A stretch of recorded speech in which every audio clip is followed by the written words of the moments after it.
बिस्मिल्लाहिर्रहमानिर्रहीम अस्सलाम वालेकुम। आवां आहियां महताब अली नूर। हमारी सीरिया आयो टाइम न्यूज़ जो प्रोग्राम व्यूज़ टाइम।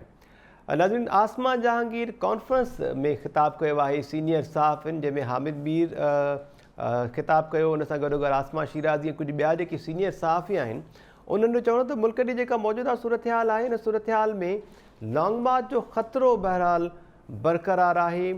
मीडिया जी आज़ादीअ जे हवाले सां बि ॻाल्हि ॿोल कई वई ऐं कुझु सहाफ़िन जो इहो चवणो त 1970 में जेकॾहिं असांजी मीडिया आज़ादु हुजे हा त मुल्क जेको ॿ टुकड़ा थियो, बांग्लादेश जेको धार थियो असांखां, त इन जो इल्ज़ाम बि मीडिया ते ई लॻे हा। गुज़िरियल हुकूमत में मतिलबु इमरान ख़ान जी हुकूमत में पीका ऑर्डिनेंस आयो ऐं मौजूदा हुकूमत बि इमरान ख़ान जे तर्ज़ ते हुकूमत करे रही आहे। मतिलबु त मीडिया हिन हुकूमत में बि आज़ादु नाहे। छा वाक़ई ईअं आहे? इन ते ॻाल्हि ॿोल कंदासीं। ऐं उनखां अलावा ॿियो जेको असांजो टॉपिक आहे उहो इहो आहे त चीफ जस्टिस मिस्टर जस्टिस अतर मिनल्ला इस्लामाबाद हाई कोर्ट जे चीफ जस्टिस अडियाला जेल जे हवाले सां हिकु केस जी ॿुधणी कई आहे। उन्हनि जो चवणो त अडियाला जेल घटि पर हिरासती मर्कज़ जेको आहे वधीक लॻे थो ऐं जिते क़ैदियुनि ते गैर इंसानी तशदुद कयो वेंदो आहे। चीफ जस्टिस अतर मिनल्ला अडियाला जेल में हिन हफ़्ते दौरान ई ह्यूमन राइट्स कोर्ट्स जेके आहिनि, इंसानी हक़नि जूं अदालतूं, उहे फौरी तौर ते क़ाइमु करण जो हुकुम जारी कयो आहे त जीअं जेके क़ैदी आहिनि उन्हनि खे वक़्त सिर इंसाफ़ फ़राहम थी सघे।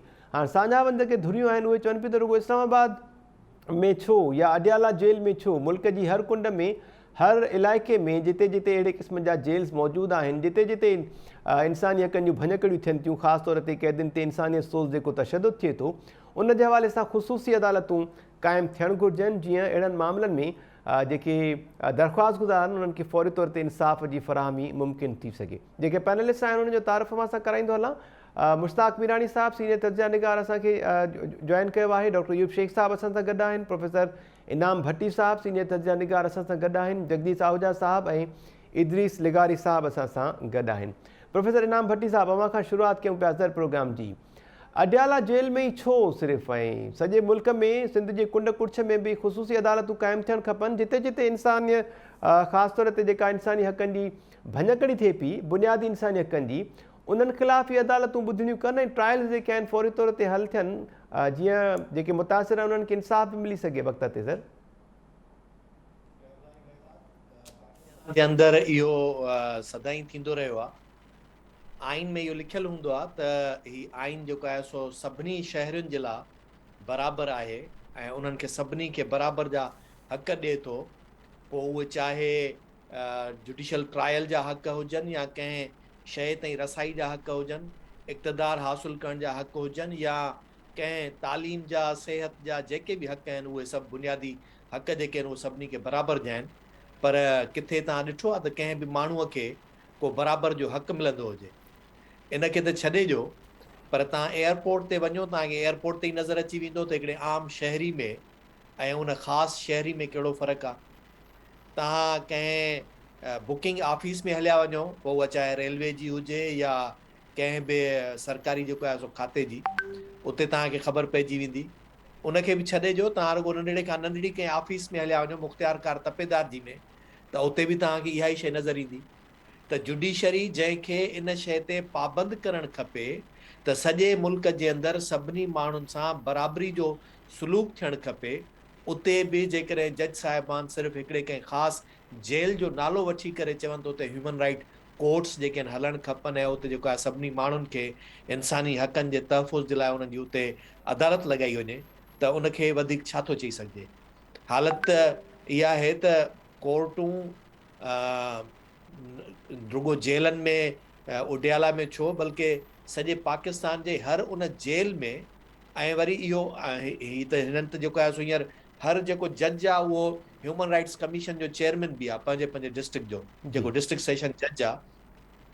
पर उन्हनि खे ई ॾिसी वञो त उन्हनि भला केतिरो उन ते ह्यूमन राइट्स वारे मामले ते उन्हनि शयुनि खे जेको आहे सो नज़रसानी कनि था। हुअण त ईअं खपंदो आहे त जुडिशरी जेकॾहिं वाकई में आज़ादु ऐं ख़ुदमुख़्तियार थी वञे त न कोई माण्हू हितां ग़ाइब थी सघे, न कंहिं सां का नाइंसाफ़ी थी सघे, ऐं न ई कंहिंजो को ही भोतारकी कल्चर जेको आहे, जेको कंहिं बि हिकु साहिब जे हथ में जेका सॼी इंतिज़ामिया लॻी पई आहे, न ई का उहा उन जे हथ में थी सघे। तसवर कयो जेकॾहिं हिकिड़े आम शहरी खे इहो हक़ु हुजे त उहो सिधो कोर्ट में हलियो वञे ऐं उहो उनखे वञी करे चए त मुख़्तियारकार मुंहिंजो ही क़ानूनी कमु कोन थो करे ऐं उन जे बदिले में मूंखे या कंहिंखां सिफारिश कराइणी थी पए या कंहिंजो फ़ोन करिणो थो पए या पैसा ॾियणा था पवनि या मुंहिंजे कम खे रोकराइण में कंहिं फलाणे साहिब जो हथु आहे जेको उनखे मना थो करे त फर्दी जारी न कयो। को कंहिंखे प्लाट खपाए थो, का ज़मीन खपाए थो, उन साहब जी जेकॾहिं पंहिंजी उन में अख आहे त इहा मूंखे वठणी आहे, मूंखे खपे, उहो उन मुख़्तियारकार खे चई थो छॾे त इन जी फर्दी जारी न आहे करणी, इन जा खाता तब्दील न आहिनि करणा। जॾहिं इहो जुडिशरी जेकॾहिं इहे सभु शयूं पाण ख़ुदरू तौर ते उन माण्हूअ जी दादरसी करणु शुरू करे त आउं सम्झां थो अधु मसइला त हिते हल थी वेंदा। पर मसइलो वरी साॻियो इहो आहे त उहो सभु जॾहिं किथे न किथे केरु कंहिं न कंहिं बज़्म जो महफ़िल जो उहो उनजो हिसेदार आहे, किथे कंहिंजो शिराकतदार आहे, किथे कंहिं जाम मीना जो शिराकतदार आहे, किथे को जेको आहे सो कंहिंजे ज़र जो जेको आहे सो शिराकतदार आहे।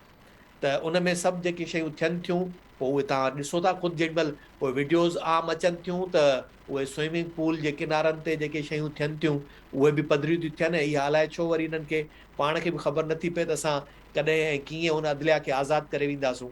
इहा ई अदलिया आहे जंहिं नज़रिया ज़रूरत बि ईजाद कयो। इहा ई अदलिया आहे जेका अहिड़े क़िस्म जा फ़ैसिला ॾेई थी छॾे जिन जो कंहिं बि तरह सां उनजो अदलिया सां को वास्तो ई न हुजणु खपे।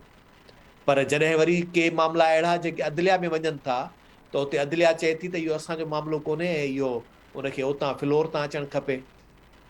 त मुंहिंजे ख़्याल में जज साहब खे इहो सोचणु खपे त इन क़िस्म सां इन सोच सां हर आम माण्हूअ जे ज़हन ते इहो हिकिड़ो सुवाल पैदा थींदो त आया इंसाफ़ हिन मुल्क में सभिनी माण्हुनि जे लाइ बराबरि आहे या उडियाला जेल जे लाइ अॼु ख़ासि अॼोकी सूरत हाल में का सूरत हाल तब्दील आहे उनजे करे आहे या सुभाणे वरी का ॿी सूरत हाल थींदी त उन वक़्तु वरी उहा ॿी सूरत हाल हूंदी। उडियाला जेल में जेकॾहिं मां हुजां त शायदि उहा ॿी सूरत हाल हुजे, वरी जेकॾहिं को ॿियो साहब आहे त उनजे लाइ ॿी सूरत हाल हुजे। त जुडिशरी खे इहा शइ साबित करणी पवंदी त हू जेका रविश जेको तरीक़ेकार कंहिं ख़ासि माण्हू लाइ रखनि था उहो आम माण्हू जे लाइ बि हुजणु खपे। ऐं नथो सम्झां त हिन मुल्क में कंहिं बि कोर्ट जे अंदरि कंहिं बि फ़र्द जे फिज़िकल प्रेज़ेंस जी जेका सम्झो त शर्त आहे उन जे लाइ लाज़िम आहे त इन पर्सन उन माण्हूअ खे फिज़िकली अपीयर थी पंहिंजी बायोमेट्रिक्स ॾियणी आहे, उन खां पोइ उन जी ज़मानत थींदी। हिते तव्हां ॾिसो था माण्हूअ जी इन पर्सन फिज़िकल प्रेज़ेंस त छा, माण्हू लाहौर वेठो आहे, इस्लामाबाद हाई कोर्ट ज़मानत मंज़ूर थी करे छॾे, माण्हू पिशावर वेठो आहे, इस्लामाबाद हाई कोर्ट जेको आहे सो ज़मानत मंज़ूर करे थी छॾे। जी ऐं वरी साॻे ई वक़्त ते जेकॾहिं शायदि इन पर्सन बि जेकॾहिं जगदीश ऐं ॿियो केरु कंहिं ते केस थिए उहो हाज़ुर बि थी वञे त ज़मानत शायदि इन जे करे न मिली सघे त मथां कंहिं ॿिए साहब जो आर्डर हूंदो त इन्हनि खे ज़मानत ॾींदो त असांजे लाइ प्रॉब्लम थींदो, तंहिं करे ज़मानत न आहे ॾियणी। ज़मानत अली वज़ीर खे कोन थी मिले, ज़मानत जेको आहे सो ॿियनि खे मिली थी वञे। सो हिते त इहे सभु शयूं थियनि थियूं त इन करे आउं सम्झां थो इहा का महताब हू परेशान न थी, इहे मुल्क सॼो ईअं ई हलियो आहे, ईअं ई हले थो ऐं अञा थोरो अॻिते इहो सोच त हिन खां वधीक का सूरत हाल ख़राब त कोन थींदी त उन में अञा वधीक तफ़्तीश में तशवीश में पइजी वेंदासूं त पोइ सुभाणे ईअं थींदो त रुॻो उडियाला जेल न पर उन में वरी लिखियो वेंदो त फलाणो माण्हू जॾहिं उते पहुचे तॾहिं ह्यूमन राइट्स जेके आहिनि न उहे हक़ूक़ जेके आहिनि उहे जागी पवंदा ऐं उन्हनि जा हक़ उनखे ॾियारण जे लाइ जुडिशरी जेका आहे सा उहा प्रोएक्टिव थी वेंदी। जी महताब। बिल्कुलु इनाम भट्टी साहब, अवां जेको हवालो ॾिनो अली वज़ीर जो उनखे ज़मानत थी मिले त आज़म सवाती ऐं अली वज़ीर जा मामला कुझु लॻभॻि हिकु जहिड़ा ई आहिनि। आज़म सवाती खे अवां ॾिठो त अदालतुनि पारां रिलीफ मिलियो आहे, उनजी ज़मानत थी वई, पर अली वज़ीर जी हिन वक़्त ताईं ज़मानत न थी आई। ॻाल्हियुनि जो सिलसिलो जारी रखूं था ऐं जंहिं तरफ़ अवां इशारो कयो आहे ॿियो टॉपिक बि असांजो इहो ई आहे त जेकॾहिं मुल्क जी सूरत हाल अञा बि ख़राबु थी, मेरे अज़ीज़ हमवतनो वारो जुमिलो असांखे ॿुधण में अची सघे थो छा? सीनियर साफ़ इन इहा राय आहे। मुश्ताक मिरानी साहब, थैंक यू सो मच, तव्हांखे वेलकम चऊं पिया प्रोग्राम में। अडियाला जेल में ई सर छो इंसानी हक़नि जूं अदालतूं जेके आहिनि क़ाइमु थियणु खपनि? सान्यावंदनि जो मुतालबो इहो आहे त सिंध जूं जेके डिस्ट्रिक्ट जेल्स आहिनि जिते क़ैदियुनि ते इंसानियत सोज़ तशदुद थिए पियो, उन्हनि जे लाइ बि इहा सहूलियत हुजणु खपे ऐं सिंध समेत सॼे मुल्क में इहे अदालतूं क़ाइमु थियणु खपनि, ह्यूमन राइट्स कोर्ट्स जेके आहिनि सर। पहिरीं ॻाल्हि आहे त जुडिशरीअ जो जेको सदाईं इम्तिहान रहियो आहे ऐं अनफॉर्चुनेटली जुडिशरीअ जा जेके काफ़ी फ़ैसिला आहिनि उन ते तनक़ीद बि थी सघे थो। ऐं ॿी ॻाल्हि इहा आहे त इहो हाणे लॉ में ॾिसणो पवंदो त इस्लामाबाद हाई कोर्ट जी ज्यूरिस्डिक्शन हिन में अडियाला जेल लाइ आहे या उनजी ज्यूरिस्डिक्शन सॼे पाकिस्तान लाइ आहे। ठीकु छो आहे जो इहो त वरी टेक्निकल सवाल आहे, इहा मूंखे ख़बर न आहे। जी बाक़ी थियण त इहा ॾिसो न, तव्हां ह्यूमन राइट्स जेका आहे सिंध में कमीशन आहे, त ह्यूमन राइट्स जेके मिनिस्ट्री बि आहे, ह्यूमन राइट्स जी ॿियूं बि कमीशन्स आहिनि। सभ खां वॾी ॻाल्हि जेका ह्यूमन राइट्स आहे उहा आहे कॉन्स्टिट्यूशन, जंहिंमें फ्रीडम्स बि आहे। तव्हां ॾिठो त अरशद शरीफ़ जो जेको मर्डर थियो आहे उनजी जेको रिलेटेड आहे उहो फ्रीडम ऑफ एक्सप्रेशन आहे। जी माण्हू जेकॾहिं तव्हां ॻाल्हायो था उहो कंहिंखे नथो पसंदि अचे त उहो या गुम थो थी वञे या उनखे सज़ा थी मिले या ॿियो कोन जो केस आहे। त चवण जो रुगो मक़सदु आहे जॾहिं कॉन्स्टिट्यूशन ई वर्चुअली अबेंस आहे त पोइ त ह्यूमन राइट्स जो त ख़ुदि ब ख़ुदि बाय इम्प्लीकेशन जेको आहे न उहो उनजी वायोलेशन थी वेंदी। सिंध में तव्हां ॾिसो त सिंध में हालति कहिड़ी आहे, इन खां पहिरियों मतिलबु जेको हिकिड़ो मुज़ाहिरो करे अवा हिनखे एंटी टेररिस्ट जा कलम लॻाए छॾियो। इहा त पुलिस स्टेट आहे न, पाकिस्तान पुलिस स्टेट आहे, सिंध त अञा वधीक पुलिस स्टेट आहे। तंहिंजे करे मुंहिंजो कंक्लूजन इहा आहे त पाकिस्तान में जेको कॉन्स्टिट्यूशन आहे उन ते जॾहिं अमल ई नथो थिए त ह्यूमन राइट्स उन मां ई कॉन्स्टिट्यूशन मां फ्लो था कनि या उहो ड्राइव था कनि। ठीकु आहे मुश्ताक साहब, अव्हांजी मौजूदगीअ जो फ़ाइदो वठंदे ॿियो जेको टॉपिक आहे हिन ते बि अव्हांखे क्वेश्चन कजे त मौजूदा सूरत हाल में अव्हां बि ईअं सम्झो पिया त लॉन्ग मार्च जो जेको ऑप्शन माफ़ कजो मार्शल लॉ जो जेको ऑप्शन आहे उहो मौजूदु आहे। गुज़िरियल इमरान ख़ान चयो त ॻाल्हियूं जेके थियनि थियूं पियूं उहे थियनि बि पियूं न बि थियनि पियूं ऐं घणो इम्कान इहो आहे त ॻाल्हियूं जेके आहिनि उहे नाकाम थी वेंदियूं। सीनियर सहाफ़ियुनि पारां ख़दशात जो इज़हार कयो वियो आहे। आसमा जहांगीर कॉन्फ्रेंस जे दौरान सीनियर सहाफ़ी चवनि पिया त हालतूं जेके आहिनि उहे मार्शल लॉ तरफ़ वञनि पियूं। अव्हां कीअं पिया ॾिसो सर सूरत हाल खे? ॾिसो, इहो पाण खे सम्झणु घुरिजे त जॾहिं पाकिस्तान ठहियो उहो बि जेका फेडरेशन इम्पोज हुई नाइजीरिया वांगुरु, जी अंग्रेज़नि ई चयो त बाबा हीउ बि जेको मुल्क आहे उहो फेडरेशन ठहंदो। उन ॾींहं खां वठी जॾहिं ऑब्जेक्टिव रेज़ोल्यूशन फोर्सिबली पास थिया कॉन्स्टिट्यूंट असेंबली में, उन खां वठी रुॻो साज़िशूं ई साज़िशूं आहिनि न। 1 यूनिट जो ठहणु, तव्हां मशरक़ी पाकिस्तान जेको फॉर्मली मशरक़ी पाकिस्तान उते जो जेको हालतूं जेके ख़राब थियूं उन खां पोइ जूं, तंहिंजे करे त हीउ कहिड़े वक़्तु बि थी सघे थो, मुल्की हालतूं या गैर मुल्की हालतूं कोइंसिडेंस जो। तंहिंजे करे पाकिस्तान में कंहिं बि शइ खे तव्हां रूल आउट नथा करे सघो। उहा स्ट्रेटजी हूंदी इस्लामाबाद वारनि जी त कहिड़ी शइ हाणे कजे कहिड़ी शइ न कजे, बाक़ी इन शइ खे तव्हां रूल आउट तव्हां ख़तमु नथा करे सघो। ठीकु आहे मुश्ताक साहब, सीनियर सहाफ़ियुनि जो इहो बि चवणु आहे त मीडिया ख़िलाफ़ बि अञा ताईं साज़िशूं हलनि पियूं ऐं 1970 में जेकॾहिं असांजी मीडिया आज़ादु हुजे हा त पोइ मुल्क जे 2 टुकड़ा थियण जो इल्ज़ाम बि मीडिया ते वञे हा ऐं हिन वक़्त ताईं मीडिया जेका उहा आज़ादु न आहे। अव्हांखे बि ईअं ई लॻे पियो सर मीडिया ख़िलाफ़ साज़िशूं थियनि पियूं? ॾिसो न, पंजाब जा सहाफ़ी था चवनि त पाकिस्तान न टुटे आहे, त इहे ई पंजाबी सहाफ़ी आहिनि या जेके ॿियनि इलाइक़नि में हलनि था उन्हनि खे उनखे ख़बर कोन हुई त जेको आहे सो ऑब्जेक्टिव रेज़ोल्यूशन पियो अचे, उन खां पोइ 1 यूनिट पियो थिए जेको फेडरेशन जे प्रिंसिपल जे ई ख़िलाफ़ हो। हाणे जॾहिं इहे आहिनि त बिल्कुलु क़दुरु आहे जेके सहाफ़त में स्ट्रगल था कनि, रूल ऑफ लॉ जी ॻाल्हि था कनि, कॉन्स्टिट्यूशन जी ॻाल्हि था कनि, ह्यूमन राइट्स जी ॻाल्हि आहे, इहा आहे। पर उहो सिर्फ़ु हिकिड़े शइ ते छो था लागू कनि? उन खां पोइ बाक़ी जेको सिंध आहे जेकी तबाही पई थिए, उन खां पोइ बलोचिस्तान में आहे, मुख़्तलिफ़ इलाइक़नि में आहे। ॾिसो महताब हिकिड़ी शइ ज़हन में रखो, जेकॾहिं रियासत आहे या मुल्क आहे, उन मुल्क जो जेका सॼो वहिंवार कॉन्स्टिट्यूशन ते आहे। कॉन्स्टिट्यूशन जेको आहे त सिलेक्टेड न आहे त हीअ शिख इस्तेमालु थींदी, हीअ शिख न थींदी। बिल्कुलु इहो आहे त असांखे हर वक़्तु कॉन्स्टिट्यूशन आहे। जॾहिं जुडिशरी जेका आहे उहा बि सप्रेस हुजे या मिसाल जे तौर तां इहो इंसाफ़ आहे त सिंधी स्पीकिंग जज खे जेको आहे सुप्रीम कोर्ट में न आणिजे, इहो किथे जो लिखियलु आहे? जॾहिं त सिंध में ई जेको आहे फेडरेशन में लाइ जेको उन्हनि पाकिस्तान में शामिलु थिया उनखे तव्हां आउट था कयो। हर एंगल में जेको आहे सो नाइंसाफ़ी आहे। कॾहिं माण्हुनि सां ह्यूमन राइट्स जी ॻाल्हि आहे, कॾहिं कंहिं प्रोविंस जी ॻाल्हि आहे, फेडरेटिंग यूनिट जी ॻाल्हि आहे। हीअ सिलेक्टिव आहे। रुॻो ईअं था चवनि माण्हू या मुंहिंजो बि इहो ई आहे त कॉन्स्टिट्यूशन को नाले में आहे, बाक़ी अंदरि जेको आहे उहो पंहिंजी मर्ज़ी था हलाइनि। ठीकु आहे Mushtaq sahib, thank you so much professor Mushtaq Mirani sahib, तव्हां कमेंट कयो। जगदीश आहूजा साहब, अव्हांखे वेलकम चऊं पिया प्रोग्राम में। ऐं टाइम न्यूज़ 7 पारां, पंहिंजे अख़बार जे 7 पारां व्यूज़ टाइम प्रोग्राम जे प्लेटफॉर्म तां अव्हांखे, अव्हांजे घर भातियुनि खे, असांजी हिंदू बिरादरी जेका आहे, हिंदू भाइर, उन्हनि खे ॾियारी, दीपावली या दिवाली जूं जेके आहिनि तमामु घणियूं वाधायूं हुजनि। शुभकामनाऊं अव्हांजे लाइ सर। महिरबानी, तव्हां सभिनि खे बि ॾियारीअ जूं वाधायूं हुजनि। Thank you so much sir. छा कमेंट कंदो अव्हां जेको अडियाला जेल में ख़ुसूसी अदालतूं क़ाइमु करण जो अतहर मिनल्ला साहब हुकुम ॾिनो आहे? इन ते सिंध जूं जेके साझावन धुरियूं आहिनि, ख़ासि तौर ते उन्हनि जो मुतालबो इहो आहे त सिंध जे डिस्ट्रिक्ट जेल्स में बि इहो जेके आहिनि ह्यूमन राइट्स कोर्ट्स क़ाइमु थियणु खपनि, त जीअं जेके मुतासिर क़ैदी आहिनि जिन ते इंसानियत सोच तशदुद थिए पियो, ह्यूमन राइट्स जी जिते जिते वायोलेशन थिए थी, उते फौरी तौर ते इंसाफ़ जेको आहे मिलणु मुमकिन थी सघे। तशदुद त हाणे जेको आहे सभ खां वधीक थाणनि ते थींदो आहे, लाकपनि में थींदो आहे। बाक़ी अडियाला जेल जी ॻाल्हि त ज़ाहिर आहे हिकिड़ो सियासी फ़ैसिलो आहे, छो त असांजी अॼुकल्ह जी जेका जुडिशरी आहे उहा रुगो जुडिशल अथॉरिटी न आहे, उहा रूलिंग अथॉरिटी बि आहे, उहा आइन साज़ अथॉरिटी बि थी वई आहे, उहा अबोव द लॉ बि थी वई आहे।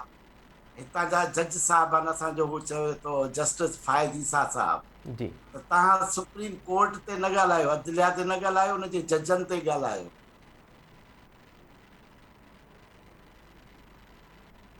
जी जगदीश साहब। साहब सभ जा सभु आइनसाज़ अदारा बि बणिजी विया आहिनि। हो पंहिंजे ज़ात में अंजुमन आहिनि, हुननि खे पंहिंजी मर्ज़ीअ ते या जेका आहे जेका हिदायत मिले थी, हू उन तहत अबोव द लॉ पंहिंजा फ़ैसिला ॾेई था छॾनि।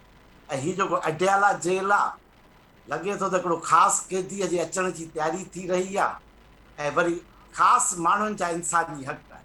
मुल्क में 22 करोड़नि जे मुल्क में हिते के 22 जी अॻे ख़ानदान हुया, हाणे 22-23 के मख़सूस इंसान आहिनि जिन जा इंसानी हक़ आहिनि। बाक़ी ॿिया इंसान आहिनि या जानवर आहिनि, उन्हनि सां उन्हनि जो वास्तो कोन्हे। सो सिंध हुजे, बलूचिस्तान हुजे, माण्हुनि सां उन्हनि जो वास्तो कोन्हे। हीअ ख़ासि तयारी आहे इमरान ख़ान जी। सो हुननि खे भउ आहे त किथे इमरान ख़ान सां बि उहो हशर न थिए जेको मरियम नवाज़ सां थियो, जेको सना अलाइस सां थियो, त हुननि खे किथे लाकअप में न रखियो वञे या हुन ते को तशदुद न थिए। त हीअ रुगो इमरान ख़ान जा जेके हक़ आहिनि न, मख़सूस इंसानी हक़, मख़सूस माण्हुनि जा, उनजी हिफ़ाज़त जी ॻाल्हि आहे। जुडिशरी सॼी सियासी थी वई आहे। बाक़ी तव्हां असांखे सभिनि खे ख़बर आहे त जेको आहे हिन मुल्क जा, ॾिसो जुडिशरीअ ते ॻाल्हाईंदे मूंखे कल्ह हैरत थी जी, त काज़ी फाइज़ ईसा जॾहिं ब्लैक लिस्ट ठाहे थो, ग्रे लिस्ट ठाहे थो ऐं वाइट लिस्ट ठाहे थो, त हू माज़ीअ जे जजनि जूं ॻाल्हियूं थो करे। हो डेयर अॼु बि नथो करे त अॼु जी सुप्रीम कोर्ट में घणा जज खे उहो ब्लैक लिस्ट रखंदो, घणनि खे ग्रे लिस्ट में रखंदो, घणनि खे वाइट में रखंदो। माज़ी जे जजिस ऐं जनरलनि जी बि हुन ॻाल्हि कई जगदीश साहब, बिल्कुलु। सॼे पाकिस्तान जी अदलिया में कहिड़ा ब्लैक लिस्ट वारा जज आहिनि। सो ही फ़ैसिला ब्लैक लिस्ट वारनि जजनि जा आहिनि। ठीकु आहे जगदीश साहब। इदीस लिगारी साहब, अव्हांजो छा कमेंट आहे इन मामले ते? ख़ासि तौर ते जेका जगदीश साहब ॻाल्हि कई त नए कंहिं ख़ासि क़ैदीअ जे अचण जा इशारा आहिनि, जंहिंजे करे अहिड़े क़िस्म जूं हियरिंग्स थियनि थियूं ऐं अहिड़े क़िस्म जा रिमार्क्स ऐं ऑर्डर्स जारी थियनि पिया। महिरबानी मेहताब अली साहब, मुंहिंजे ख़्याल में जेका जस्टिस तरबिरला साहब ॻाल्हि कई आहे त इंसानी हक़नि जे बुनियाद ते जेका आहे उहा अडियाला जेल में हिकिड़े अदालत क़ाइमु कई वञे ख़ुसूसी तौर ते, पर मुंहिंजे ख़्याल में इहा पूरे पाकिस्तान जी ज़रूरत आहे। पाकिस्तान जी अदालतनि जी, पाकिस्तान में जेके बि जेलूं थियल आहिनि उन्हनि जी ज़रूरत आहे। ऐं ख़ुशी जी ॻाल्हि आहे त संदो जेको चीफ जस्टिस आहे उहो कंहिं न कंहिं सबब जे करे बि जेका असां उन इहा ॻाल्हि कई आहे। बाक़ी इन ॻाल्हि में त को शक न आहे, जेका असां जगदीश साहब ॻाल्हि कई त असां वटि जेको सिस्टम आहे, निज़ाम आहे, इंसाफ़ वारो या कहिड़ो बि निज़ाम आहे, उन में त माना अमीर जे लाइ हिकिड़ो आहे, हुकुमरान जे लाइ हिकिड़ो आहे ऐं ग़रीब जे लाइ ॿियो आहे। ऐं असां सभु उन जा जेको असां आम माण्हू 22 करोड़ 23 करोड़ जेका असांजी आबादी आहे मुसलसिल उन्हनि जी आहे जेका विक्टम आहे। हाणे तव्हां हिकु ॾिसो गुज़िरियल राति इतफ़ाक़ सां मूं हिकिड़ो प्रोग्राम पे ॾिठो जंहिंमें IG पंजाब महिमान हो, उते DIG बि पंजाब वेठो जेल वारो। उन ॿुधायो पुछियुसि पियो त मेज़बान त हाणे असांजे जेलनि में जेको ॾाढो खाधो वग़ैरह तशदुद आहे, खाधो सुठो न हूंदो आहे, तमामु ख़राबु खाधो हूंदो आहे, हीअं हूंदो आहे, वॾो ज़ुल्म थींदो आहे पंहिंजनि सां। त DIG साहिबु ईअं पियो ॿुधाए, माना कीअं आहे 40 साल अॻु जी ॻाल्हि आहे। हाणे असां सुबुह जो नाश्ते में बिदा बि ॾींदा आहियूं, डबल रोटियूं बि ॾींदा आहियूं, गोश्त बि ॾींदा आहियूं, मुर्गी बि ॾींदा आहियूं, सब्जियूं ॾींदा आहियूं। सो मूं सोचियो यार पोइ मुड़िसी करे पोइ जेल में वञी वियूं त छो ठाहियूं भला। सभु शयूं जेकॾहिं जेल में मिलनि थियूं, सभु सहूलियतूं वारा खाधा खुराक जेल में वियूं कि जेकॾहिं असां वटि इहा इदरीस हक़ीक़त हो। हींअर जेल मैन्युअल में जेको खाधे जी जेका आहे न, उहा पोज़ीशन इलाही सुधरी वई अथव अॻे खां। मैन्युअल में त आहे तव्हांखे अमली जेकॾहिं न न अमली तौर ते बाक़ाइदे भले ख्वाहिश आहे त वञी हफ़्तो ॾेढ रही अचे। न बसि पोइ इहा इंटरनेट जी सहूलियत हुई आहे हुते, हा, प्रोग्राम बि उतां ई कजे पोइ। नेट जी कोन अथई, नेट जी हैदराबाद में कोन अथई सहूलियत। अच्छा सो असां वटि वाकई इहा ॻाल्हि सही आहे त असां वटि इंसानी हक़नि जे हवाले सां माना ख़ुदि कोर्टनि में ख़ुदि जेलनि में त वॾो हिकिड़ी नाइंसाफ़ी आहे। तॾहिं ॾिसो असांजे अदालतुनि जो जेको आलमी रैंकिंग में जस्टिस जेको रिकॉर्ड आहे उहो बि 103 ते पहुतो आहे। तंहिंजे करे मुंहिंजे ख़्याल में इहो बहस छेड़ियो आहे, इहो सिर्फ़ु हिकिड़े मख़सूस तबिके ताईं या इमरान ख़ान फर्ज़न जेको अचिणो आहे या ॿिया के जेके उते अमीर तबिको वेठो आहे, पर मजमूई तौर ते मुंहिंजे ख़्याल में इहो पाकिस्तान जे सभिनी जेलनि में इन खे जेको आहे असां उते ख़ुशूसी जेलूं इंसानी हक़नि जे हवाले सां क़ाइमु थियणु घुरिजनि। ठीकु आहे इदरीस लिगारी साहब। प्रोफेसर इनाम भट्टी साहब, त लॉन्ग जी मार्च जो ख़दशो जेको आहे उहो बहरहाल मौजूदु आहे। सूरत हाल अहिड़ी अवां ॾिसो पिया, मौजूदा जेका सूरत हाल आहे इन ते सहाफ़ियुनि पारां काफ़ी ख़दशनि जो इज़हार कयो वियो। आसमा जहांगीर कॉन्फ्रेंस जो अगेन मां ज़िक्र कंदुसि, उन कॉन्फ्रेंस में ई सहाफ़ियुनि पारां इहो ख़दशनि जो इज़हार कयो वियो। उन खां अलावा कुझु सहाफ़ियुनि इन ते आर्टिकल्स बि लिखिया आहिनि त जेकॾहिं इमरान ख़ान हुकूमत विच में ॻाल्हियूं नाकाम थियनि थियूं, इमरान ख़ान इस्लामाबाद ते काह करे थो, त पोइ शायदि सिचुएशन हथनि मां निकिरी वञे। मेहताब, मूंखे यादि थो पए जेतिरे क़दुरु त हर प्रोग्राम में जॾहिं बि मूं प्लेन इन सॼे मामले ते ॻाल्हायो आहे त छा थींदो, उन में हर भेरे इहो चयो आहे त का अनहोनी बि थी सघे थी। बिल्कुलु तव्हांखे यादि हूंदो जेकॾहिं बिल्कुलु हर बिल्कुलु प्रोग्राम में मूं बार बार रिपीट कयो त छाकाणि त जीअं सिधो नज़र अचे थो त सिधियूं शयूं जेकॾहिं वञनि थियूं त उन हिसाब सां त ईअं आहे, पर का अनहोनी थी सघे थी ऐं उन अनहोनी में इहा ई शइ जेका आहे मुमकिन जेका थी सघे थी, त उन में मूंखे इहो थो लॻे त ऐं ॿियो अञा बि जेकॾहिं हिनखे घणो पोइ हिते वठी वञो त मूं काफ़ी अॻे हिकिड़े प्रोग्राम में चयो त इंटरनेशनल सीनारियो में जेका मौजूदा सिचुएशन आहे पाकिस्तान जे अंदरि, जेका घुर्बल उनजी जेका हींअर जियो पॉलिटिकल ऐं स्ट्रेटेजिकल कंडीशन बीठी आहे, उहा एग्ज़ैक्ट उहा आहे जेका 70s वारे ॾहाके में हुई।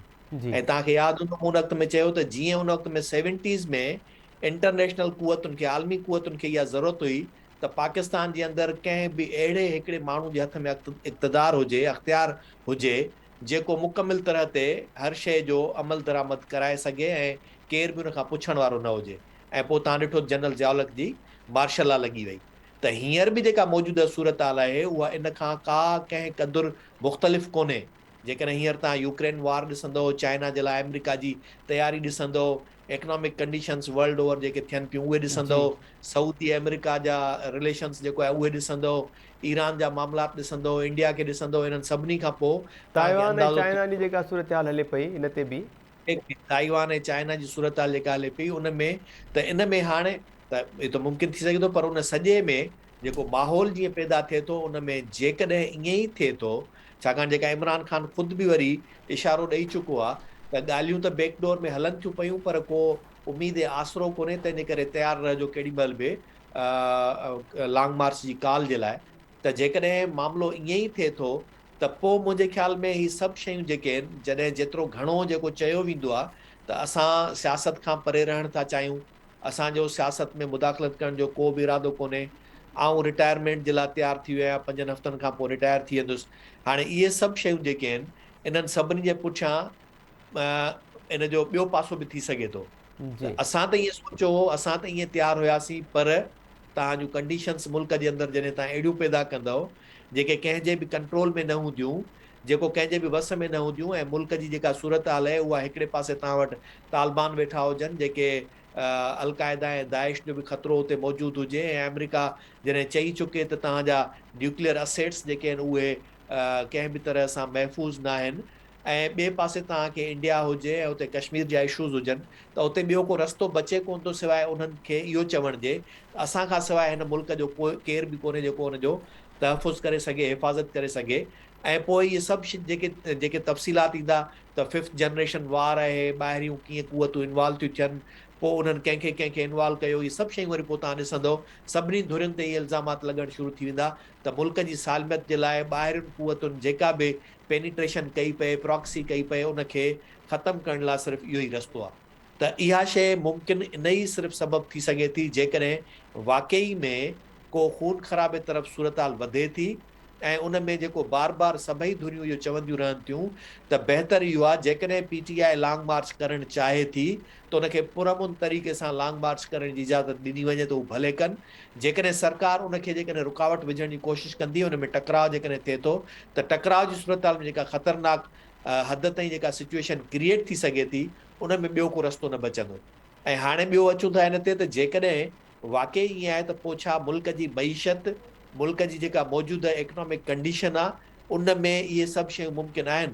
त उन जे लाइ बि वरी मूं वटि जवाबु इहो आहे जी त शायदि डेमोक्रेटिक हुकूमत जे लाइ इहो वधीक ॾुखियो आहे त तेल जा अघु वधाए या खाजूरू तेल जा अघु वधाए या ॿियनि शयुनि जा अघु वधाए छॾे, पर कंहिं बि डिक्टेटर जे लाइ इहो तमामु आसान आहे त उनखे जीअं वणेसि उहो ई करे छॾे, उनखे केरु कुझु बि न करे सघंदो। ऐं पोइ ही सभु शयूं जेके आहिनि सिर्फ़ु असीं मुज़ाहिरनि, जुलूसनि ऐं डिमांड्स करण में पूरा हूंदासूं त हीउ घटायो, हीउ वधायो, ऐं उनखे ई वरी उमेद ऐं आसरो पैदा थी पवंदो त किथां जेकॾहिं तव्हांखे कंहिंजे सिक्योरिटी सर्विसिस प्रोवाइड करण जे मद में कुझु जेकॾहिं डॉलर्स हर महीने मिलंदा रहनि था, तव्हांजे मुल्क जो अकाउंट जेको आहे उहो डेफिसिट में वञण जे बजाए बैलेंस में हलंदो ऐं उन में एॾो को वॾो नुक़सानु न थींदो। त इहे सभु सिचुएशन्स जेके आहिनि त ईअं नज़र त अचनि पियूं, पर इहे सभु डिपेंड करे थो सियासी धुरियुनि ते। इहे जेके सियासी जमायतूं आहिनि, जेके इक़्तिदार में वेठल आहिनि या जेके इक़्तिदार खां ॿाहिरि आहिनि, उन्हनि जो विज़न केतिरो आहे, उन्हनि जी सोच केतिरी आहे। ही बैकडोर जेके पाण में ॻाल्हाइनि बि था,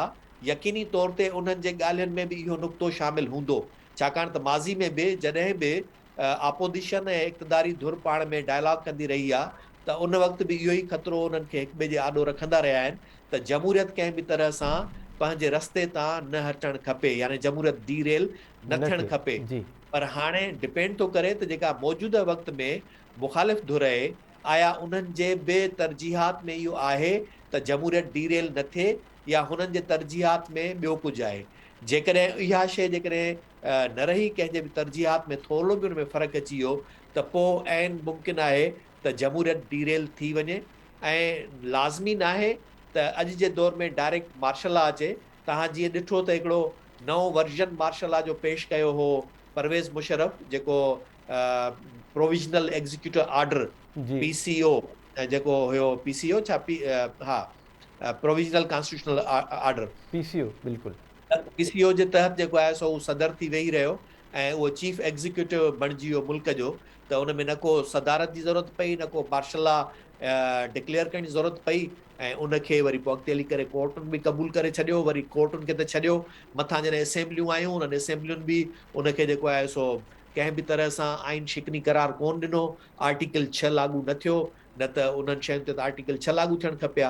त हाणे बि जेका सूरत हाल थींदी त उहा का न का अहिड़ी हूंदी, छाकाणि त मौजूदा जेका जुडिशरी आहे जी उहा उन खां अञा वधीक बहितर आहे ऐं जेका अञा वधीक को अहिड़ो रस्तो कढी ॾेई सघे थी जंहिंजे लाइ तव्हां असां को तसवर बि नथा करे सघूं।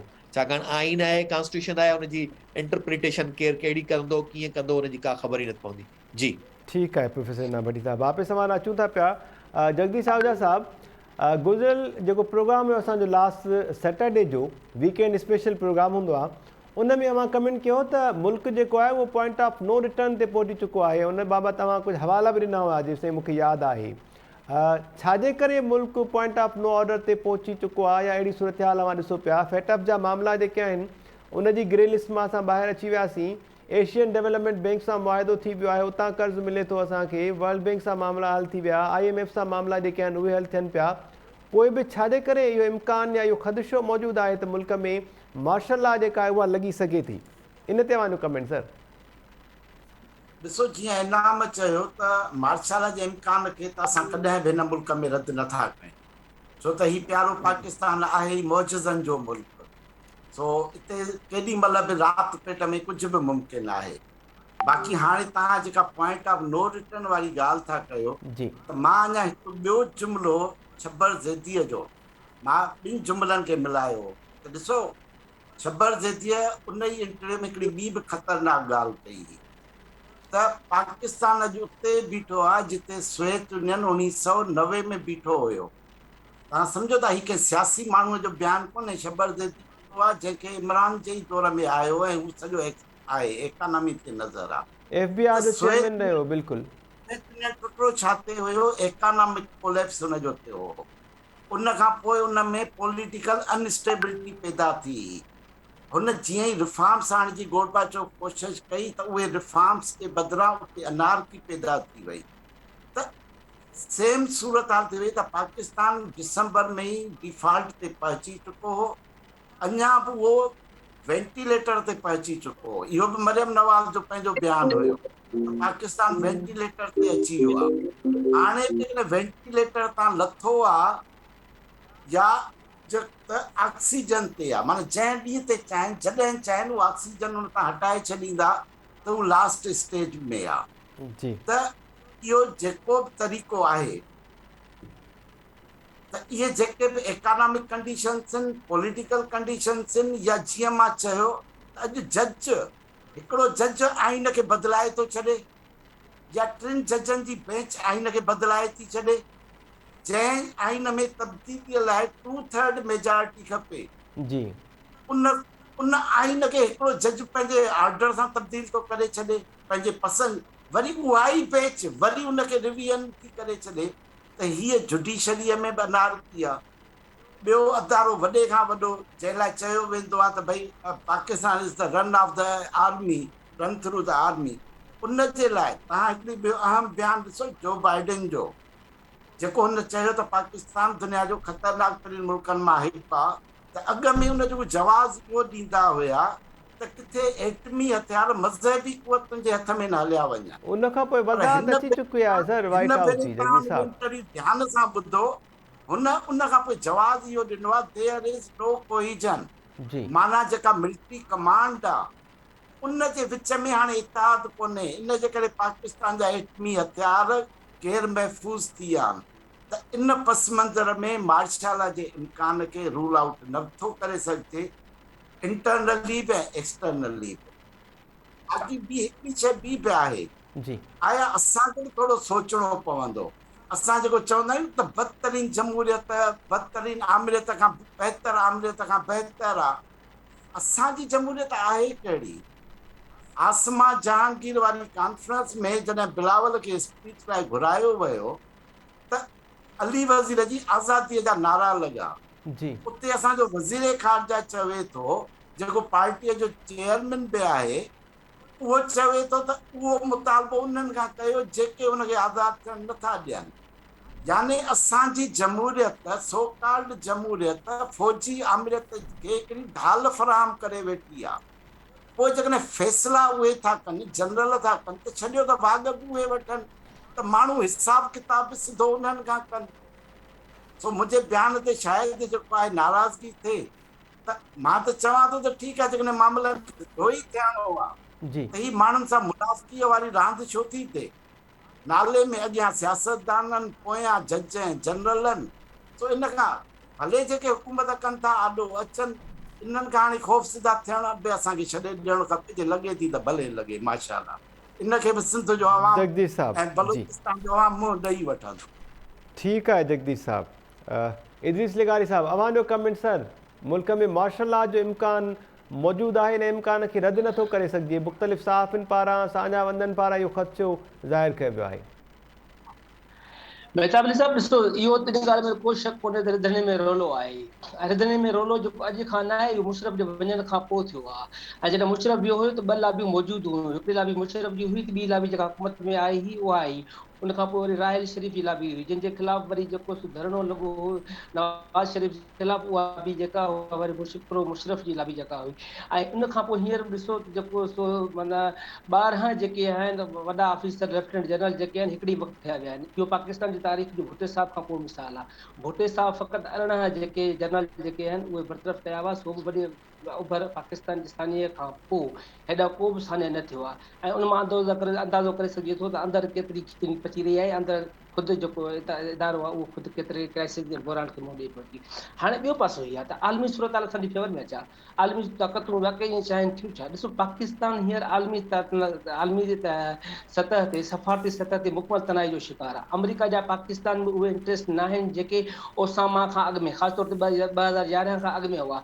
हींअर अमेरिका खे कंहिं बि तरह पाकिस्तान जी ईअं ज़रूरत न आहे जी सर्द जंग दौरान पाकिस्तान खे जी ज़रूरत हुई, छाकाणि हींअर अमेरिका जो फोकस जेको आहे उहो एशिया पैसिफिक आहे। चीन उते आहे, चीन खे काउंटर करण जे लाइ उते ठहनि पिया। ॾिसो सऊदी सां बि जेको सो हींअर अमेरिका तालुकात ख़राब लॻा पिया आहिनि। जी चीन जेको आहे, चीन जी इंट्रस्ट पाकिस्तान आहे, पर चीन कंहिं बि तरह न चाहींदो त पाकिस्तान में मार्शल लॻे या तंहिंजे करे उनजे चीन जा कमु थियनि पिया। ॿियो असांजे इदारनि जा ख़ुदि कहिड़ा कम रुकजनि पिया, सभु कम थियनि पिया।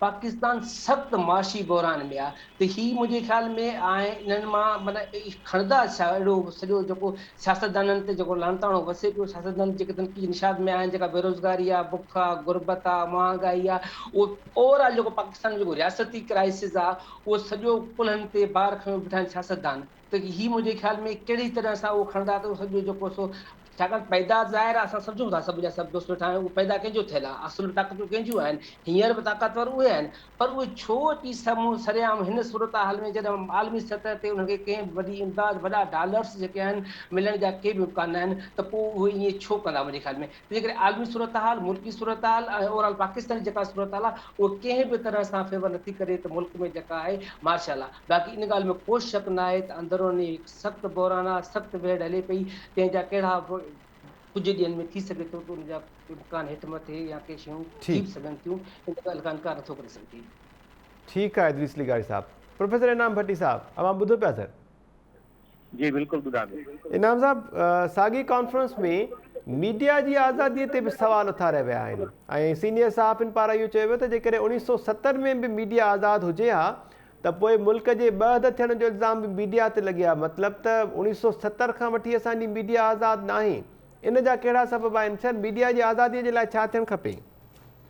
महताब मीडिया ऐं जेके इक़्तिदार में वेहण जे वक़्तु हुकुमरान जेके आहिनि उन्हनि ॿिन्ही जी सूरत हाल साॻी आहे। उहे जॾहिं पंहिंजे जेको आहे सो किन अख़्तियारनि में हूंदा आहिनि, जेके उनखे मिलियल हूंदा आहिनि, उन वक़्तु जॾहिं उन्हनि जो इस्तेमालु कंदा आहिनि त उन वक़्तु कॾहिं बि इहो न चवंदा आहिनि त असीं को कंट्रोल्ड आहियूं, या इहो कॾहिं हू न चवंदा आहिनि त असां जेको आहे सो मुकमिल तरह ते ॿिए कंहिंजे हथनि में जेको आहे सो आहियूं। पर जॾहिं उन्हनि जो वक़्तु गुज़री वेंदो आहे, उन खां पोइ जॾहिं उहो वक़्तु माज़ी थी वेंदो आहे त तॾहिं चवंदा आहिनि त असां कंट्रोल्ड हुआसीं या असां मुकमिल तरह ते आज़ादु न हुआसीं। पर तंहिंजे बावजूद बि आउं इहो मञा थो त पाकिस्तान जे अंदरि मीडिया शुरू खां वठी करे कंहिं न कंहिं तरह सां उहा कंट्रोल्ड रहे थी ऐं उनजो हिकिड़ो जेको वॾो सबबु आहे उहो आहे फाइनेंशियल। छाकाणि त जेके घणे खां घणी जेका इश्तिहारनि जी उन्हनि खे जेको आहे सो आमदनी थिए थी मीडिया हाउसिस खे, उहा जॾहिं उतां थिए थी ऐं उहा जॾहिं साफ़ शफ़ाफ़ जेको आहे सो उनजी नथी थिए विर्छ ऐं उहा कंहिं मख़सूस सोच सां या मख़सूस जेको आहे सो पसंदि नापसंदि सां थिए थी त उनजे करे बि थिए थो। हिकिड़ो हूंदो आहे त तव्हांखे डायरेक्टिव्स ॾिजनि त हीअ शइ कयो, ॿियो आहे तव्हांखे सोढ़ो कयो वञे। जॾहिं डायरेक्ट मार्शल लॉ हूंदियूं आहिनि तॾहिं त मुकमिल तरह ते कंट्रोल्ड हूंदी आहे मीडिया, उन्हनि खां डेली जे लाइ जेको आहे सो उहा शइ कई वेंदी आहे। पर हाणे वरी फ्रेंडली कंट्रोलिंग आहे। फ्रेंडली कंट्रोलिंग ईअं आहे त दोस्ती यारी वास्ता लाॻापा, पोइ उन में हिक ॿिए जा मुफ़ाद, पोइ हिक ॿिए खे ॾियणु वठणु, पोइ उन में उहा शइ जेका थिए थी त आउं सम्झां थो त उन्हनि शयुनि जा बि हिकिड़ा तौर तरीक़ा मटिजी विया आहिनि जंहिंखे ई कंट्रोल्ड हाणे अॼु जे दौर में चवनि था मीडिया आज़ादु न आहे। ऐं चवां थो त जेकॾहिं मीडिया हाउसिस पाण चाहिनि त उन्हनि खे केर बि एतिरो कंट्रोल नथो करे सघे जेतिरो हू पाण खे पाण था कनि। जॾहिं सिर्फ़ु हिकिड़ा डायरेक्टिव्स ॾिना था वञनि, उन डायरेक्टिव्स खे तव्हां जॾहिं फॉलो था कयो त यकीन तौर ते उहे डायरेक्टिव्स दोस्ताना आहिनि जिन खे तव्हां क़बूल कयो था पंहिंजे कारोबारी मुफ़ाद जे करे। अदरवाइज़ उहे आर्डर्स कोन्हनि। आर्डर्स हूंदा आहिनि जेके मार्शलाई तरीक़ेकार सां दौर सां हूंदा आहिनि, जंहिंमें जेको उन वक़्त जो MLA हूंदो आहे या उन वक़्त जो हुते जेको सिटिंग फ़ौजी ऑफिसर हूंदो आहे, चवंदो आहे त डेली मुंहिंजे आॾो पहिरीं उहा शइ पेश कयो, अप्रूवल वठो, उन खां पोइ प्रिंट कयो या उन खां पोइ जेको आहे सो उन दौर में इलेक्ट्रॉनिक मीडिया त कोन हुई, उहा हुई सरकार जे मुकमिल कब्ज़े हुई। पर हाणे जेका अॼु जी सूरत हाल आहे त हाणे वरी उनजा तरीक़ा ॿिया आहिनि। हाणे वरी उनजो तव्हांजा जेके अथॉरिटीज़ ठहियल आहिनि जिन जे थ्रू उन्हनि खे हाउसिस खे जेको आहे सो लाइसेंस मिलनि था, पोइ लाइसेंस खे कीअं रद्द करे सघिजे थो, वरी उहे ई तव्हांजा पीका आर्डिनेंस जेके पोइ जॾहिं पीका एक्ट था बणिजी वञनि, उहो हींअर न बल्कि 2017 में बि थियो, 11-12 में बि थियो, वरी पोइ बि थींदा रहिया। त इहे सभु शयूं जेके थियनि थियूं कंहिं न कंहिं तरह सां उन में हिकिड़ो त ख़ुदि हुकुमरान बि शामिल आहिनि जेके इन्हनि शयुनि खे उन वक़्त में तकिन तोड़नि कोन था, जेॾी महिल उन्हनि आर्डिनेंस खे कानून जी शिकिल ॾियनि था, ऐं जॾहिं उहे कानून जी शिकिल बणिजी थी वञे त उन खां पोइ वरी पाण रड़ियूं था कनि।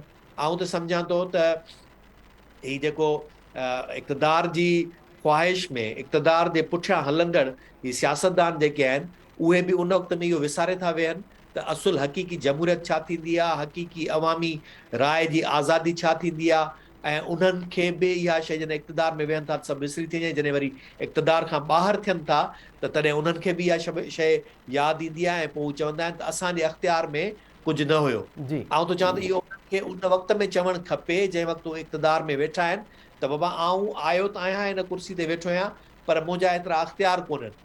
ऐं आउं सम्झां थो बिलावल कंहिं हद ताईं जेका इहा ॻाल्हि करे वियो आहे अली वज़ीर वारे हिसाब सां, त उहा हिकिड़े हिसाब सां सोचण जहिड़ी बि आहे त मुल्क जो परॾेही वज़ीर, ऐं वरी मज़े जहिड़ी ॻाल्हि आहे त उन ते केस बि सिंध में आहे, जेल बि सिंध जी में, ऐं उनखे ज़मानत ॾियण जे लाइ हाणे कंहिंखे चइजे, केरु उनखां जेको आहे सो पुछाणो करे त बाबा कंहिं उनखे बंदि कयो आहे। त अहिड़े ई तरीक़े सां मीडिया जेका आहे त मीडिया खे बि जेका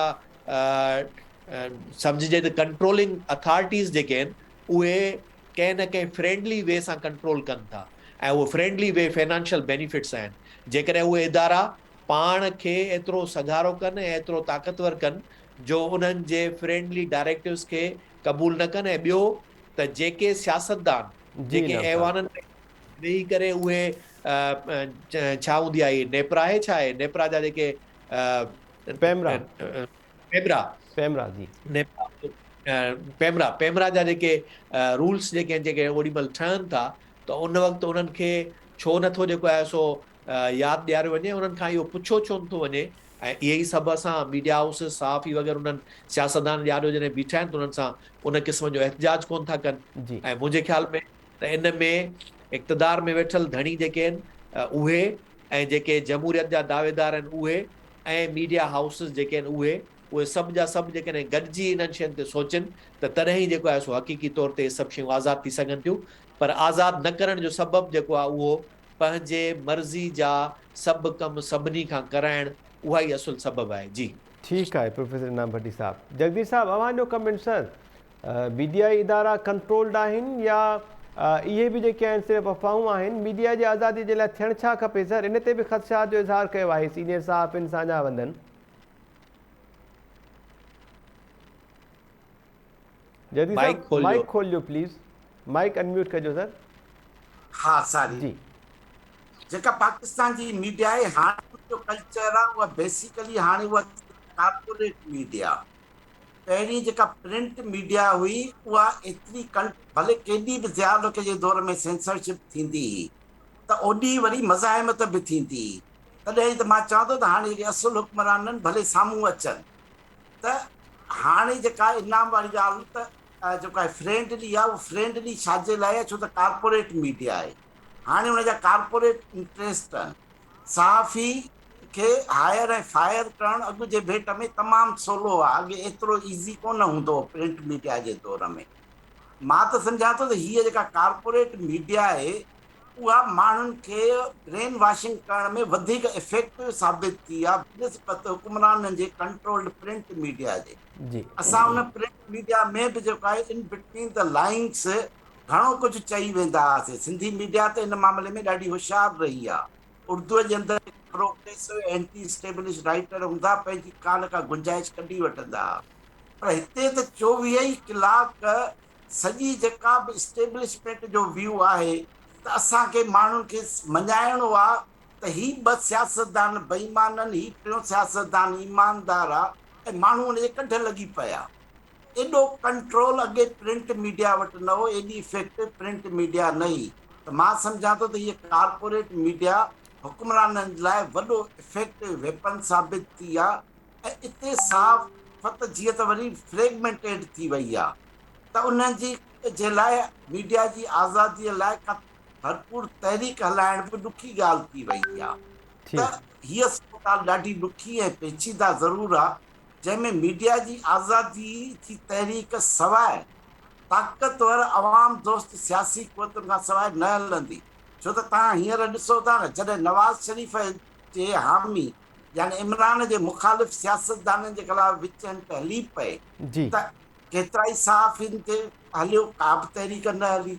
अॼु जेके बि इमरान जा हामी आहिनि उहे अताब हेठि आहिनि, पर ॿिन्ही ते अताब उन वक़्तु थो अचे जॾहिं उहे असांजे असुल हुक्मराननि ते ॻाल्हाइनि था। जेसिताईं अरशद शरीफ़ हुन जे अखियुनि जो तारो हो त ठीकु हो, जॾहिं हुन जे अखियुनि जो मिर्च बणियो त पहिरीं हुनखे दुबईअ मां बि डिपोर्ट करायूं, पोइ भले हादसे में वियो आहे या कीअं बि वियो आहे, पर उन्हनि खे ॻोल्हे ॻोल्हे अॻे त रुॻो हितां जा अदारा पाकिस्तान जे अंदरि ई कार्रवाइयूं कंदा। जी हाणे असांजा जेके इनकलाबी आवाज़ हुजनि, मज़ाहिमती आवाज़ हुजनि या तनक़ीदी आवाज़ हुजनि, उन्हनि खे कॾहिं जेको आहे करीमा बलोच खे उते मारियो वियो, बलोचनि खे स्वीडन में मारियो वियो। हाणे बि विचंट जिते किथे हले थी पई। त हाणे मीडिया जी आज़ादी अॼु जे भेट में अञा वधीक ॾुखियो सुवाल थी वियो आहे, जेसिताईं मीडिया ऐं अवाम जो सियासतदान, जी मीडिया जा माना उहे बाज़मीर सहाफ़ी, इहे गॾिजी हिकिड़ी का मज़ाहिमती तहरीक खे जनम न ॾींदा त मां सम्झां थो त उन्हनि जो कुचलजणु ॾाढो सवलो थी वेंदो। त इन्हनि खे बि हिकिड़ी यूनिटी पैदा करणी पवंदी इन्हनि समूरनि हल्कनि खे, त उहे ठीकु आहे जेको आहे जी अवाम जो सियासतदान, बाज़मीर सहाफ़ी ऐं बाज़मीर सियासतदान। ठीकु आहे जगदीश सावजा साहब। इदरीस लिगारी साहब अवां ॿुधो पिया सर? जी जी मेहतावली साहब। इदरीस साहब अवां जो कमेंट। इदरीस साहब जो चवणु, जगदीश साहब जो चवणु आहे त कॉर्पोरेट मीडिया आहे जेका कंहिं बि वक़्तु ऐं कंहिं बि हुकुमरान ख़िलाफ़ु हथियार तौर पे इस्तेमालु थी सघे थी। मीडिया जी आज़ादीअ ते सवाल उथनि पिया सर, मीडिया आज़ादु आहे या मीडिया जी आज़ादीअ जे लाइ छा थियणु घुरिजे? मेहतावली साहब ॾिसो, पाकिस्तान जे पहिरें ॾींहं खां वठी मीडिया जो आवाज़ दॿाइण जी कोशिशि कई वई आहे। असां वटि इहो मशहूरु आहे जनाब साहब जी 11 अगस्त जेका स्पीच आहे उनखे डान अख़बार में न शाया करण लाइ कहिड़ियूं कोशिशूं न वरितियूं वियूं हुयूं, ऐं उहे कोशिशूं कंहिं बि वरितियूं? चौधरी मोहम्मद अली, जेको अॻिते हली पाकिस्तान जो वज़ीर आज़म थियो। माना जे बानी पाकिस्तान जी जेका आहे स्पीच रोकण लाइ डान अख़बार जे एडिटर सां वञी मुलाक़ात कई, उन ते प्रेशर विधाई, उन ते उन माण्हू ते को बि एक्शन कोन खयो। उहो अॻिते हली माण्हू पाकिस्तान जो वरी जेको वज़ीर आज़म थो थिए, इहो आहे पाकिस्तान में मीडिया जे आवाज़ खे नथी ॾियण लाइ कमु।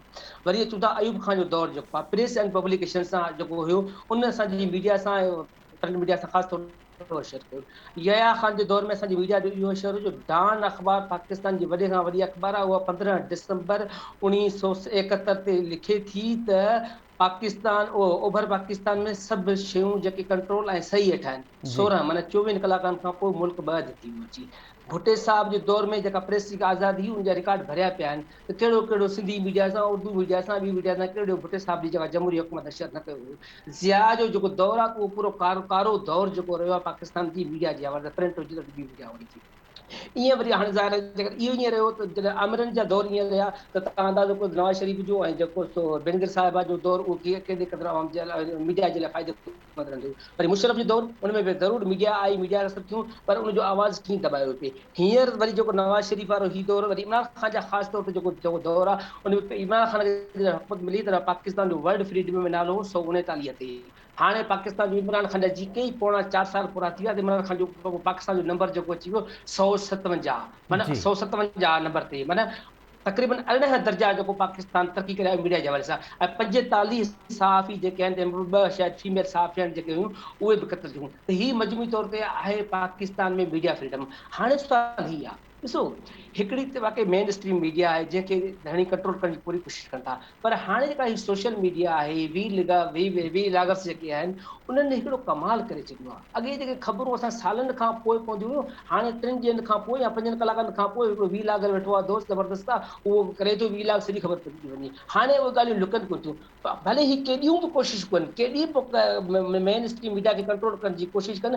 पर हाणे शयूं इन्हनि जे हथनि खां ॿाहिरि निकिरी वियूं आहिनि। आहिनि ही जेको चवंदा हुआ माज़ी में 2000 खां अॻु 70 में 80 में ईअं असां मीडिया खे कंट्रोल कयूं तंहिंजे करे मीडिया ईअं कंट्रोल थींदी कोन्हे। इमरान ख़ान जे हुकुम जा राज जेके आहिनि कीअं पधिरा पिया थियनि, नवाज़ शरीफ़ सां हिननि छा छा कयो छा पियो थिए, कहिड़ी जेका हाई लेवल जी मीटिंग आहे उनजो जेको सो राज जेको कलाक अधु खां ॿिनि खां ॿाहिरि कोन थो थिए। अॻे मख़सूस मीडिया हूंदी उहा ख़बर दॿाए छॾींदी, ख़बर पवंदी कोन्हे, सालनि खां पोइ को माण्हू किताब लिखंदो का यादगिरी लिखंदो पोइ वरी राज उहो पधिरो थींदो। तंहिंजे करे मुंहिंजे ख़्याल में इहे सभु कोशिशूं जेके आहिनि उहे ॼण त इन्हनि खे नाकामी ई पले पवंदी, इन्हनि खे का बि कामयाबी पले कोन पवंदी। तंहिं करे बहितर इहो ई आहे त मीडिया खे आज़ादु छॾियो वञे, मीडिया जे साम्हूं ॿ थियणु खपनि, मीडिया जे साम्हूं ॻाल्हियूं अचणु खपनि, हिकिड़ी डिबेट आहे यार, हिकिड़ो ॾिसो राय आहे, का बंदूक न आहे, को माण्हू राय ॾिए थो, तव्हां राय ॾियण जो हक़ न आहे। हिन 21 सदी में 2022 में बि पाकिस्तान जॾहिं मुल्क तव्हां दॿाईंदव त मुंहिंजे ख़्याल में इहो पाकिस्तान जे लाइ थोरी मजमूई तौरु जेका आलमी सूरत हाल आहे, कंहिं बि सूरत में तव्हां हुनखे दॿायो कामयाबु थियो थी नथा सघो न थींदो।